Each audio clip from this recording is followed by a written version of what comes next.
violence. Alors revenons donc à la lecture des évangiles. Le Nouveau Testament n'est pas politique tel que nous l'entendons de nos jours. Le problème relatif au pouvoir sont très peu traités. Il y a, je vous ai dit, ces mots du Christ, à Dieu ce qui est à Dieu, à César ce qui est à César, au moment de payer l'impôt. Il y a aussi Saint Paul, bien sûr, je crois que c'est dans l'Épître aux Éphésiens, tout pouvoir vient de Dieu.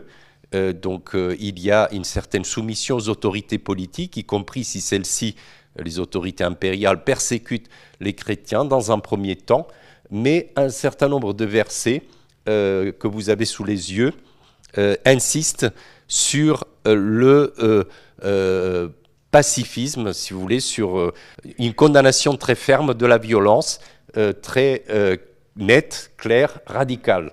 Matthieu 5, 39, 41, si quelqu'un te frappe sur la joue gauche, tends-lui la joue droite. Si quelqu'un te force à marcher avec toi 1000 pas, fais-en 2000. Donc, on se rappelle aussi une scène sur laquelle je reviendrai à plusieurs reprises, parce qu'elle est essentielle aussi pour comprendre ces critiques.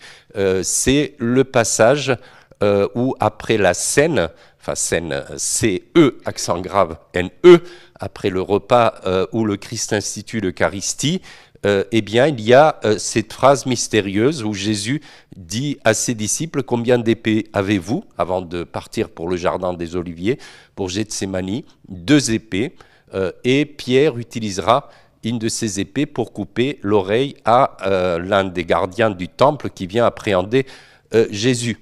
Et le Christ lui dira: Pierre, remets le glaive dans le fourreau. Crois-tu que je ne peux pas demander à mon Père de m'envoyer plus de 12 000 légions d'anges?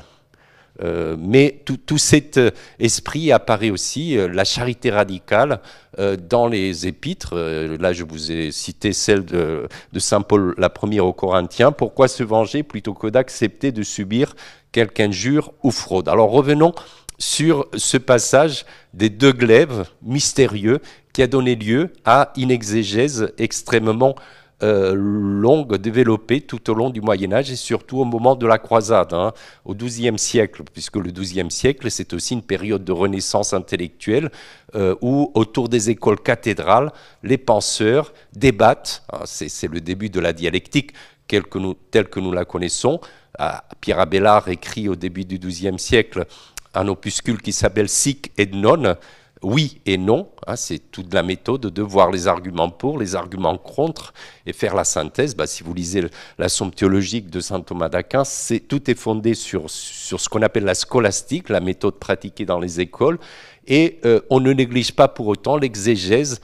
On revient toujours sur les textes, en particulier sur le Nouveau Testament, mais aussi l'Ancien Testament, les textes des pères de l'Église, pardon. Alors, l'exégèse de 2 glaives.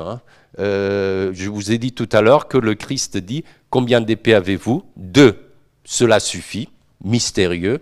Et à Gethsémani, dans le jardin des Oliviers, au moment où le Christ est pris pour être jugé, eh bien, Pierre sort l'épée, coupe l'oreille d'un des serviteurs du grand prêtre, et par la suite, donc, ces serviteurs, nous disent les synoptiques, ou je ne sais pas si c'est Saint Jean, s'appelaient Malchus. Alors il y a toute une exégèse autour du terme Malchus. Ça pourrait être Mélik, un araméen.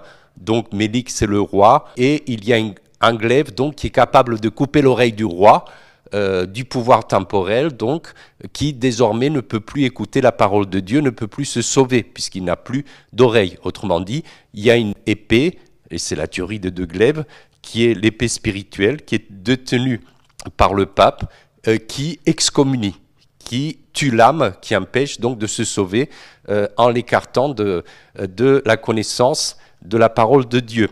Par opposition au glaive matériel, au glaive temporel. Et alors tout le débat est de savoir est-ce que ce glaive qui est détenu par l'empereur, par le roi, et qui est de l'ordre de la coercition, qui tue le corps, qui mutile les corps, et non pas l'âme, est-ce qu'il est détenu par le pape qui le remet à des pouvoirs temporels ou pas? Donc les auteurs du XIIe siècle discute de cela.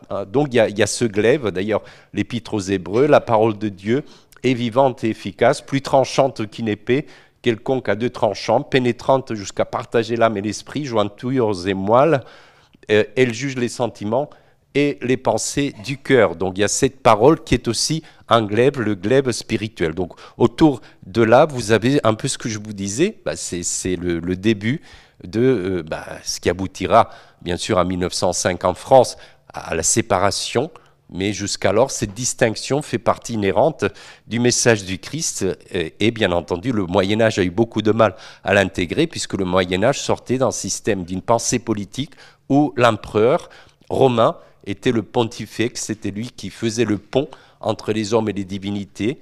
Et dans toutes les sociétés traditionnelles, le pouvoir est associé à la sacralité et le christianisme, c'est un peu le livre de Marcel Gauchet et de tant d'autres, c'est la religion de la sortie de ces panthéismes, de cette religiosité qui imprègne tout le social et tout le politique.